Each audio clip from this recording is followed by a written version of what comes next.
Alright, hello everyone. So today we'll be talking about the upcoming banners for Dushevnaya and Suomi. Starting off, I just want to say that before we begin, if you are going to be pulling them for waifu for dorm reasons or for fun, then these will definitely take priority over any meta chasing, because in this game specifically, you can basically clear everything with any team comp as long as you know what your character is doing, as long as you design the team comp around these characters.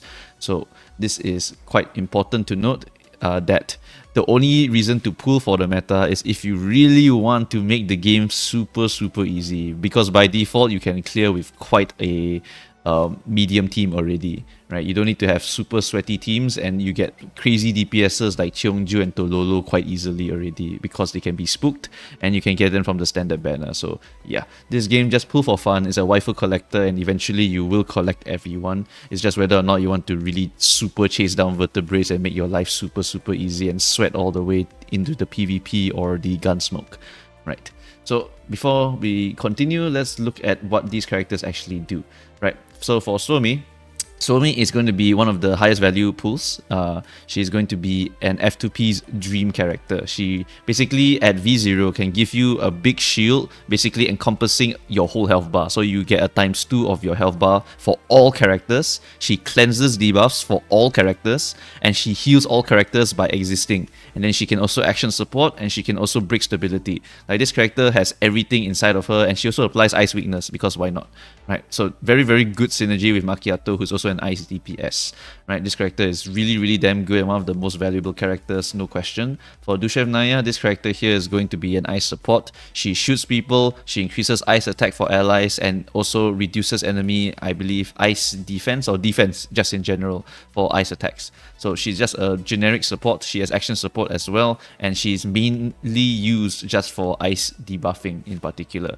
However, if we were to just move on to the tier list over here, you will see that she does fall into the tier 3 area over here.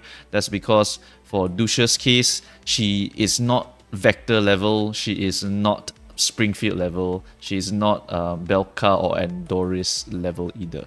Like, all these characters here can provide quite significant buffs to their respective elements to the point that you actually run them. While Dushevnaya, she unfortunately does not increase the damage of Macchiato to the point that you would run her. She doesn't increase it by that much, and you might as well put another character in that slot. That's generally the rule here for these supports. They either do something really good for the entire team, or buff the damage like crazy, or apply the status like crazy. But Dush doesn't really do anything crazy. She just does it like kind of mediocre, right? It's not very amazing. It's a luxury character to go and pull for, right? So the other one to look at here is going to be Suomi, who is a tier 1 character in this one over here, and is a tier 1 character over here as well, with only Springfield basically beating Suomi, because Springfield does such a ridiculous amount of stuff that it power creeps Suomi, but at the same time, Springfield buffs Turbid, while Suomi is a ice enabler character, and they are both generic characters that can be used everywhere. It's just that Springfield buffs Turbid damage in particular, so you always pair Springfield with Tololo, and these two characters over here basically win the whole game for you. But she is very far away. She only appeared in, I believe, the CN anniversary, so that means that we have to wait very long before Springfield comes. For now, Suomi will definitely be our main shielder / healer all the way until Springfield comes out, so that one no problem also. Right. So the next one to look at here is the team comps, because in this game, team comps really just matters more than actually building each individual character. But there are some characters that don't really give a shit about this rule, because they are super strong regardless. Namely someone like Lukai, namely someone like Cheongju, and even Suomi if you really need a healer in the party. These three characters are just super versatile, can be used in basically any team comp that you want, right? So where does Dush fall into this place? She's going to be locked into the freeze team as a ice support character over here.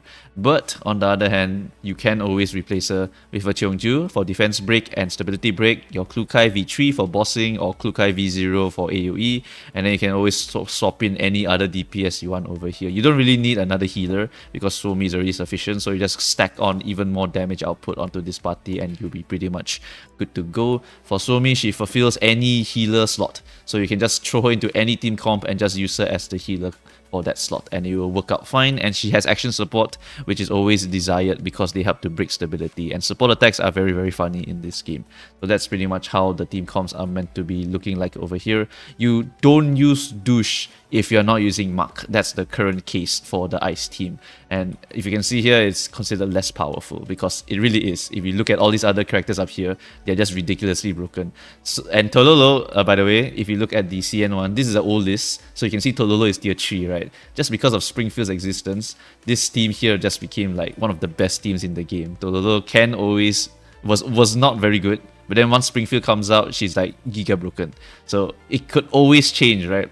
Because for Dush's case, she can buff damage, but she doesn't buff Macchiato's damage by a lot.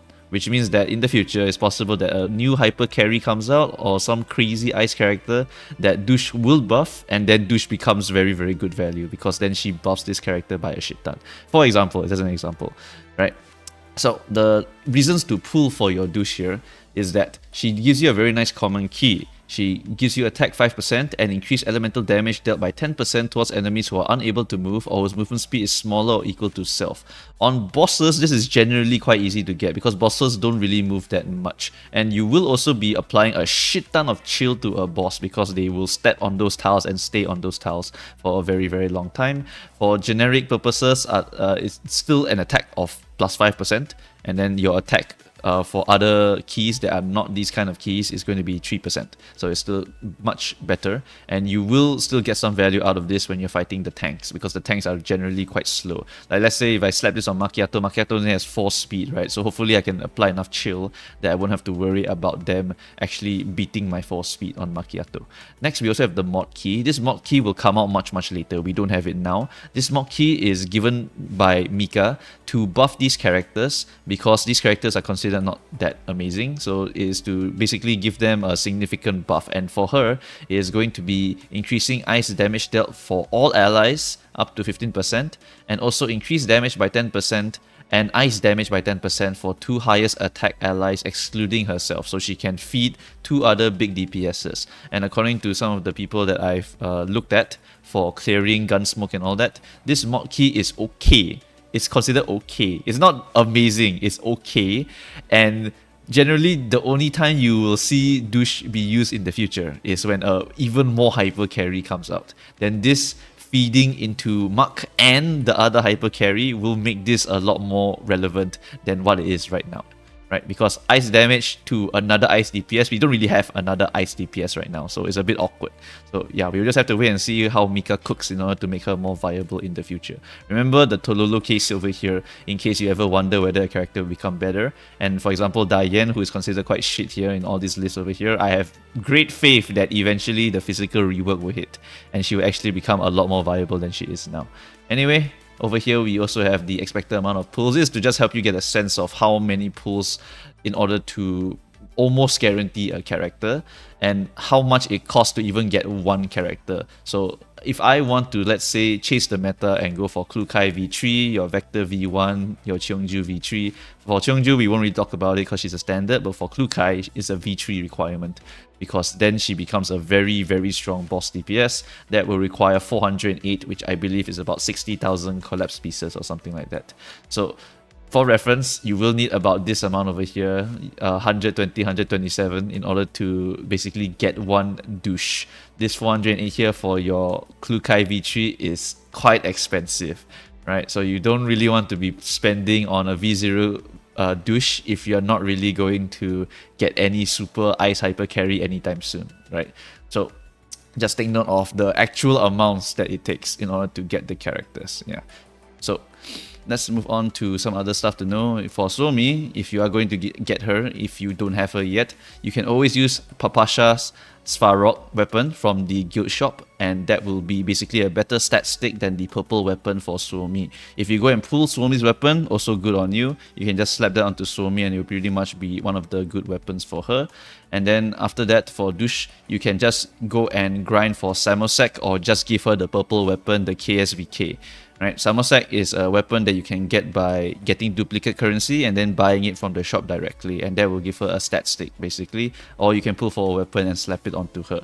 Right, and then over here you can see the actual numbers. So for these numbers over here, I would say most of us human people who don't spend a shit ton of money will just look at either the V0 or the V1 lines over here. You can see that the increase in damage for the slot, right, is only about 10% or 7% or 9%, depending on which one you have over here.